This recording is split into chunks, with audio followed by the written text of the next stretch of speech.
is tightening, causing constant changes in regional and global economy and trade, and putting greater pressure on peace, security, and prosperity for ASEAN as a whole.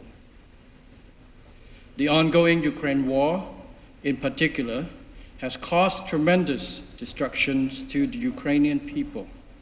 Yet, far beyond the border of the war, we all directly and indirectly suffer the ripple effects ranging from the disruptions of supply chains and slower growth of the world economy.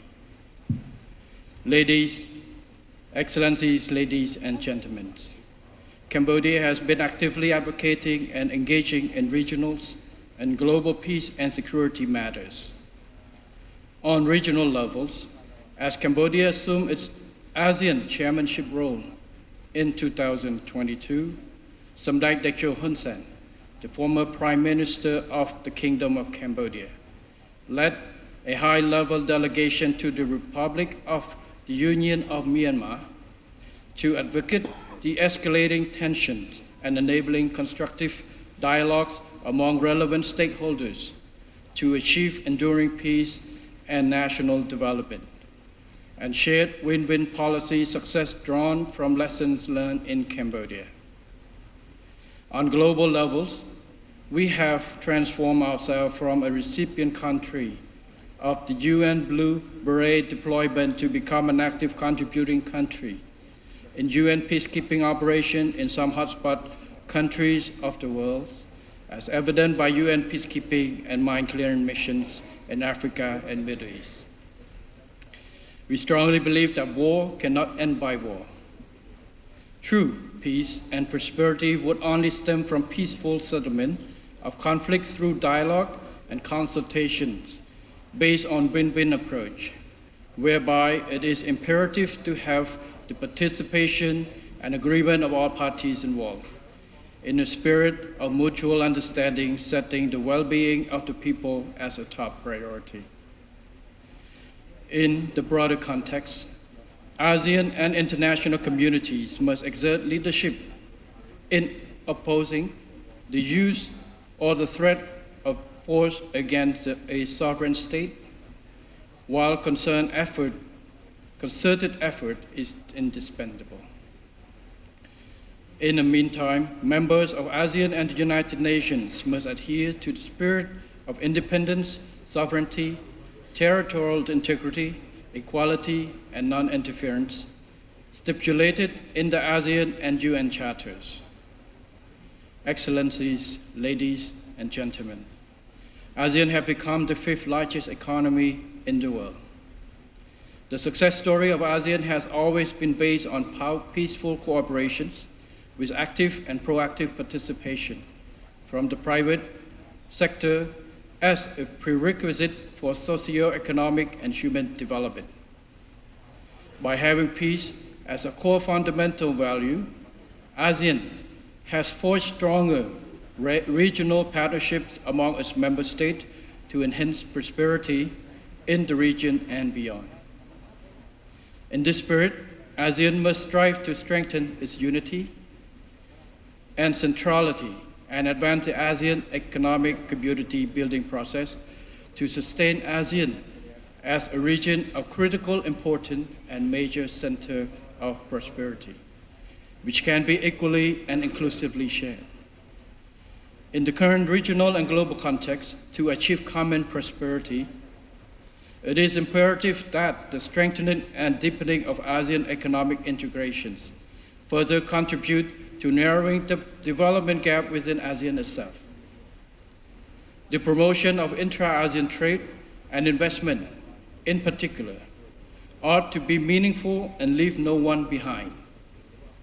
To realize these visions, ASEAN must strive in a concerted effort to secure a timely conclusion of a better forward-looking and more practical ASEAN trade in goods agreement upgrade. Equally important, we ought to fully and effectively utilize the Regional Comprehensive Economic Partnership Agreement, or RCEP, while ensuring that the existing ASEAN Free Trade Agreements and economic cooperation with all ASEAN dialogue partners are still of critical importance and relevant for businesses and investors. Moreover, ASEAN should take full advantage of the change in economic architecture to become more resilient by accelerating inclusive ASEAN digital transformations, enhancing and participation of MSMEs in the regional and global supply chain, and being more forward-looking and adaptive to emerging issues such as climate change, food security, pandemic, and others. Ladies, Excellencies, ladies and gentlemen, Cambodia attaches crucial importance to peace, political stability, and security.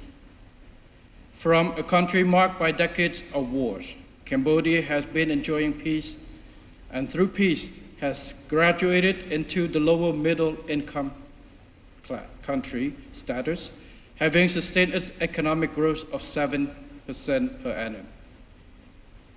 Cambodia therefore holds true that peace, political stability, and security are the prerequisites and core establishment for socio-economic and human development, without which basic rights and freedom of the people cannot be protected, much less prosperity and development.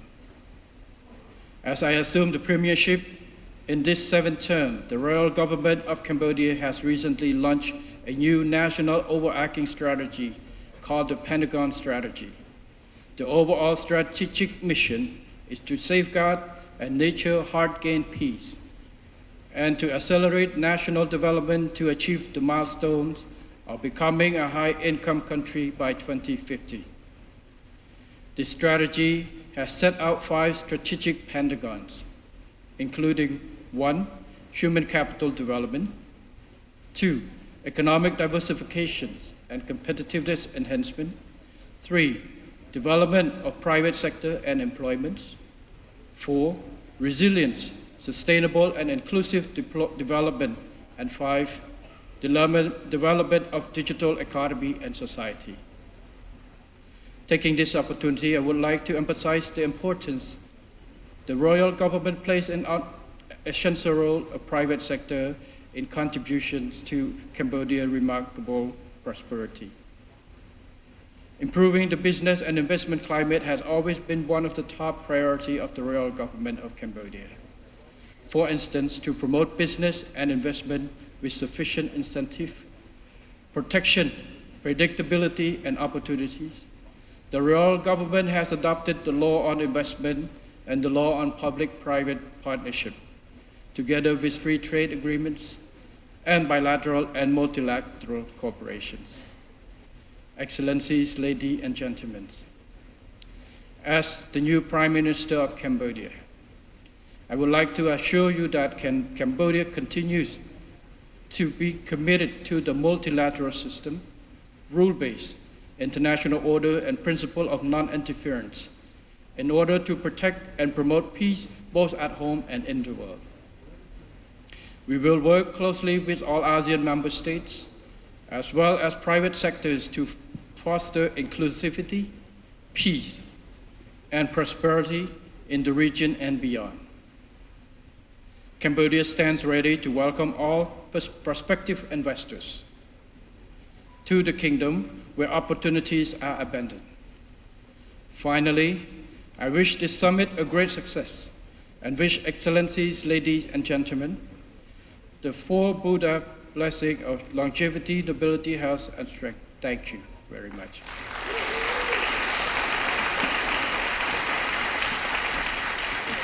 Thank you. The Prime Minister of the Kingdom of Cambodia, His Excellency Samdech Mahabubul Tipade Unmanye.